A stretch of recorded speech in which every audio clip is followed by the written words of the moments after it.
Congress party ने किसी भी स्टेट में बीजेपी को बीट नहीं किया, रीजनल पार्टी ने ही बीट किया। तो कहाँ कांग्रेस में ये मिस्टेक हो गई या कहाँ गलती हो गई कांग्रेस से कि बीजेपी को बीट नहीं कर पा रही? छत्तीसगढ़ में किसने हराया बीजेपी को? पंजाब में बीजेपी अकाली दल को किसने हराया? राजस्थान में किसने हराया? मध्य प्रदेश में किसने हराया था? उसके बाद वो लोग खरीद फरोश करके डरा धमका के अपनी सरकार बना ली। गोवा में सिंगल लार्जेस्ट पार्टी किसकी थी? कर्नाटका में सिंगल लार्जेस्ट पार्टी किसकी बनी थी? अब महाराष्ट्र में हमारी पार्टी के साथ रीजनल पार्टीज को और बीजेपी के अलायंस पार्टनर को, शिवसेना को तोड़ के किसने सरकार वहाँ पे बनाई? आप हिमाचल प्रदेश में कल अगर चुनाव होगा, उत्तरांचल में चुनाव होगा, तो कौन हराएंगे बीजेपी को और कौन हराए थे पास्ट में? डीएमके के साथ मिलकर एक बड़ा अलायंस बना के किसने हराया? देखिए, किसी भी पार्टी की हिस्ट्री में, तारीख में उतार चढ़ाव आता है। हम लोग 75 साल में हमारी भी एक हेजेमनी थी, हमारा भी एक डोमिनेशन था।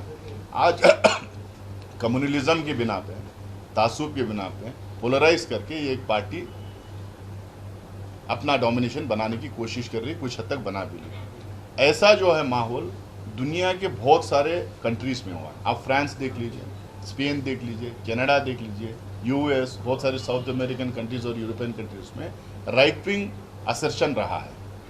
मज़हब के नाम पे जो है पार्टियां वहाँ पे उभर के आए हैं। उसके बाद उनका एक एरा चला है 5 साल 10 साल 15 साल। अब फिर फुल सर्कल होके फिर वहाँ पे लिबरल प्रोग्रेसिव सेक्युलर पार्टीज जीत के आए। कांग्रेस हमेशा से माइनॉरिटीज के हक में बात करती है, दलित के हक में बात करती है, मगर बैरिस्टर असदुद्दीन ओवैसी और मजलिस के दावे ये हैं कि माइनॉरिटीज इशू पर बात करने वाली सिर्फ मजलिस इत्तेहादुल मुस्लिमीन है। जैसे कि मस्जिदों का, मदरसों का और माइनॉरिटीज का अगर हिफाजत की बात आती है तो कांग्रेस हमेशा से खामोश नजर आती है। वहीं पर असदुद्दीन ओवैसी उन इश्यूज को रेस करते हैं, तो क्या कहना चाहिए? देखिए, कांग्रेस सिर्फ माइनॉरिटीज़ का नहीं, हर मज़हब के प्रोटेक्शन के बारे में बात करती है, हर ज़ुबान के प्रोटेक्शन के बारे में बात करती है, हर मदरसा, मंदिर, मस्जिद, चर्च और गुरुद्वारे के प्रोटेक्शन के बारे में बात करती है। अगर हमारे हिंदुस्तान में कई बिल्स अगर पास हुए हैं इन तमाम चीज़ों के प्रोटेक्शन की वजह से, वह प्रोटेक्शन करने के लिए, ये सिर्फ और सिर्फ कांग्रेस पार्टी की वजह से। आज वक्फ एक्ट पास हुआ है और 2-3 टाइम अमेंडमेंट हुआ है, तो सिर्फ और सिर्फ कांग्रेस की वजह से। ये सीधा सीधा कांग्रेस उस ज़माने में कह सकती थी, हम लोग को इस चीज़ से कोई लेना देना नहीं, ये सभी प्रॉपर्टीज़ जो है या तो सरकार ले लेगी या नहीं तो दूसरे लोग वहाँ जाके जो बस गए उनको दे देंगे। लेकिन पंजाब जैसी जगह भी जहाँ पे माइनॉरिटीज़ बहुत कम है, वैसी भी जगह जो है मस्जिदों को, मदरसों को प्रोटेक्ट करने का अगर काम कांग्रेस की है। आप बता रहे हैं कांग्रेस वर्सेस बीजेपी ये चुनाव चल रहे हैं, कांग्रेस की लड़ाई बीजेपी के साथ है, तो फिर बार बार लगातार आपके प्रचार में, आपके बड़े बड़े नेताओं में एमआईएम का नाम क्यों लिया जा रहा है सर? एमआईएम का नाम मैं तो तीन जिला प्रभारी मंत्री प्रकाश पाटिल जी, प्रियांक खड़गे जी या फिर जो भी स्टार कैंपेनर्स हैं, हर स्पीच में एमआईएम का नाम लिया गया है। तो क्या लड़ाई एमआईएम वर्सेस बीजेपी है या फिर direct Congress versus BJP? Sir, मैं 3 दिन से यहाँ पे कैंपेन कर रहा हूँ, मैंने कभी एमआईएम का नाम नहीं लिया। एमआईएम के बारे में मैंने बोला मैंने बोला, लेकिन मैं जवाब दिया, मैं एमआईएम का जवाब दिया। एमआईएम के तरफ से कांग्रेस के खिलाफ दुष्प्रचार अगर हो रहा है, गलत अफवाहें फैलाए जा रहे हैं, हम लोगों को बदनाम किया जा रहा है, उसका तो जवाब देंगे ना। वो एमआईएम हो, जेडीएस हो, इंडिपेंडेंट कैंडिडेट हो, कोई अकेला आदमी है, कोई भी है, आएंगे ये कहीं से, यहाँ पे गंद फैलाएंगे, झूठ बोलेंगे, झूठ पे झूठ बोलते रहेंगे, तो हम देखते रहेंगे थोड़ी? हम लोग भी तो सफाई देंगे, उसका जवाब देंगे, हम लोग भी सवाल खड़ा करेंगे उनको। ये नुकसान पहुंचाते रहे सेकुलर फोर्सेस को, हम चुपचाप देखते रहे। हमारी लड़ाई इस देश में सेकुलरिज्म को बचाने की है, हमारी लड़ाई बीजेपी को इस देश से उखाड़ फेंकने की है। इसीलिए हम लोग हर जगह उनके खिलाफ हेड ऑन हम लोग ले रहे हैं।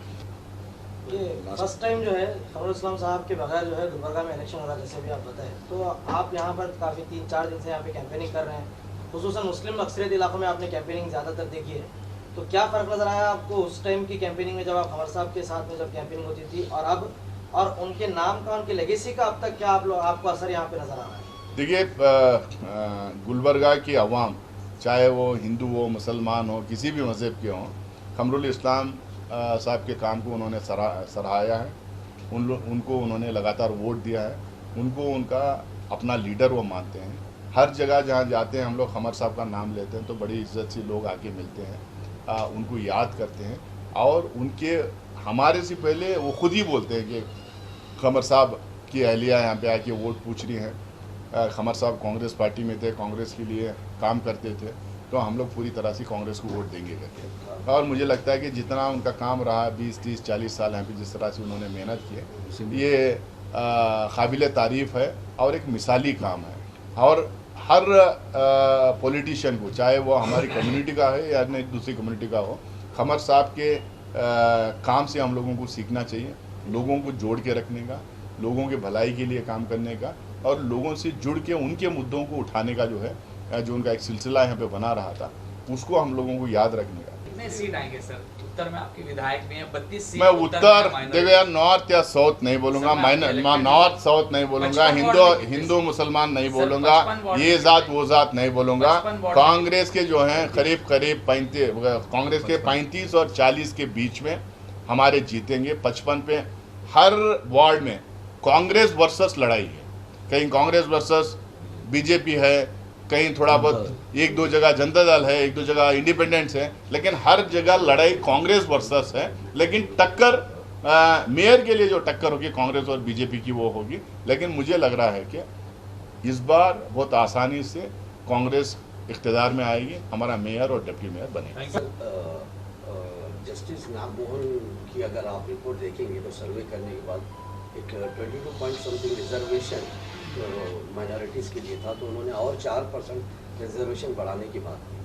तो क्यों मुस्लिम कम्युनिटी के रिजर्वेशन की बात कांग्रेस की तरफ से नहीं होती? देखिए, अगर कर्नाटका में अगर रिजर्वेशन किसी ने दिया तो उसको कांग्रेस पार्टी की वजह से मिला है। सोशियो इकोनॉमिक पैरामीटर्स के आधार पे हम लोगों ने रिजर्वेशन यहाँ पे दिया है। हम लोगों को अलग अलग स्टेट्स में जो है स्टडी करा के, अभी जो ओबीसी बिल जो पास हुई है उसमें भी हम लोगों ने स्टेट्स को अधिकार दिया, मतलब सेंट्रल गवर्नमेंट की तरफ से आया था, सुप्रीम कोर्ट से डायरेक्शन आया था उसमें कि सोशल बैकवर्डनेस और इकोनॉमिक बैकवर्डनेस के आधार पर आप रिजर्वेशन दे सकते हैं। अब वापस सुप्रीम कोर्ट के डायरेक्शन पे पार्लियामेंट क्या की है, उसको स्टेट्स को अधिकार दिए है कि आप लोग कुछ कास्ट को आप उसमें इंक्लूड कर सकते हैं, कम्युनिटीज़ को नहीं इंक्लूड कर सकते। अब वो अलग अलग स्टेट्स में सर्वे होगा, सेंसस होगा, उसमें जो रिपोर्ट्स आएगा हम स्टेट वाइज जो है उसको रिजर्वेशन लिस्ट में लाने की हम लोग कोशिश करेंगे। ये जो लोग जो ये डिबेट करते हैं कि हम रिजर्वेशन नहीं करा रहे हैं, वो जिनका साथ दे रहे हैं उनके मैनिफेस्टो में है टीआरएस के कि रिजर्वेशन देना है। रिजर्वेशन वहाँ पे दिए, पहले वो अपने स्टेट में रिजर्वेशन दिला दें मुसलमानों को, बाकी का कांग्रेस के बारे में वो बात करें। सर, माइनॉरिटी एक कांग्रेस का बैकबोन, एक माइनॉरिटी कह सकते हैं कि माइनॉरिटी का सपोर्ट कांग्रेस को हमेशा से 100% रहा है। तो अगर सच्चा कमेटी की रिपोर्ट अगर आप देखेंगे तो भाई माइनॉरिटी को जहाँ भी ज़रूरत पड़ती है उन्हें स्कीम देना चाहिए, उन्हें लोन देने चाहिए और जो यतीम बच्चे उन्हें एजुकेशन वगैरह देना चाहिए। बट गुलबर्गा शहर में माइनॉरिटी की फैसिलिटीज़ को लेकर कांग्रेस को नाकामयाब बताया गया सर, क्योंकि हम लोगों के पास कई ऐसे कंप्लेंट्स आते हैं माइनॉरिटी को लेकर कि कांग्रेस को फीडबैक नहीं देती कि माइनॉरिटी के लिए कई सारे ऐसे लड़के हैं। देखिए सर, एजुकेशन को देखा गया तो कोविड के कारण कई ऐसे लड़के हैं जिनके माँ बाप अब इस दुनिया में नहीं है, तो अब उनके लिए एजुकेशन के लिए उनको सपोर्ट करने वाला कोई नहीं। देखिए, आप लोग को एक चीज़ समझना चाहिए, जितना भी माइनॉरिटीज़ को इस देश में प्रोटेक्शन दिया गया कॉन्स्टिट्यूशन के तहत, वो सिर्फ और सिर्फ कांग्रेस की देन है। आज़ादी के बाद में एक मुल्क जो है मज़हब के नाम पे अपना मुल्क बना लेता है, दूसरा मुल्क सेकुलरिज्म के नाम पे अपना मुल्क को खड़ा करने का और उसको बिल्डअप करने की कोशिश की। वो किसकी देन है? सेकुलर कॉन्स्टिट्यूशन किसने दिया? आज सच्चर कमेटी का रिपोर्ट लेके इन टोटो एक्सेप्ट किए। किसने एक्सेप्ट किया? वो यूपीए गवर्नमेंट ने एक्सेप्ट किया। उसके बाद में मेजॉरिटी ऑफ द स्कीम्स उसमें MSDP, multi sectoral development programme, ये किसने इम्प्लीमेंट कराया? ये वहीं उसी स्टेट्स में इम्प्लीमेंट हुआ जहाँ कांग्रेस जो है सरकार में थी। यहाँ पे 800 करोड़ रुपए सिद्धरामैया साहब की सरकार में हम लोगों ने दिया। सबसे ज़्यादा स्कॉलरशिप को किसी सरकार ने अगर पैसे दिए तो वो यूपीए दिए हैं। उसके बाद में स्टेट गवर्नमेंट्स में अलग जो स्कॉलरशिप दिया गया वो कांग्रेस की सरकारों ने दिया। सिद्धरामैया साहब के टाइम पे जो स्कॉलरशिप दिया जाता था, उसका जो है 25% भी अब बीजेपी की गवर्नमेंट नहीं दे रही, लगातार कट कर लेके जा रही है। बजट उठा के आप देख लीजिए, गुलबर्गा के लिए सेपरेट कोई स्कॉलरशिप का प्रोग्राम नहीं हो सकता, क्योंकि स्टेट गवर्नमेंट करती है, पूरे स्टेट के लिए होता है। और गुलबर्गा में स्पेसिफिकली कोई एंटी माइनॉरिटी कोई काम हुआ है, वहाँ पे अगर हम लोग पहल नहीं किए तो आप मुझे बताइए, मैं उसको जवाब दूंगा। अब खमरुल इस्लाम साहब की क़ियादत में यहाँ पे मुझे लगता है कि सबसे ज़्यादा अगर माइनॉरिटीज़ कहीं प्रोटेक्टेड थे और सबसे ज़्यादा अगर माइनॉरिटीज़ के लिए कहीं काम हुआ है, सबसे ज़्यादा अगर माइनॉरिटी के इंस्टीट्यूशंस कहीं खड़े हुए हैं तो गुलबर्गा में है। अब कांग्रेस पार्टी सिर्फ माइनॉरिटीज़ के लिए नहीं, सबके लिए भी काम करती है। स्पोक्स पर्सन और चीफ विप जनाब नासिर हुसैन साहब का हम तहे दिल से शुक्रिया अदा करते हैं, और यहाँ का तमाम सोशल मीडिया, प्रिंट मीडिया, आज हम खुशनसीब हैं जो नेशनल इंटरनेशनल स्पोक्स पर्सन आज हमारे बीच में हैं। हम सबका, आपका और मीडिया का शुक्रिया अदा करते हैं।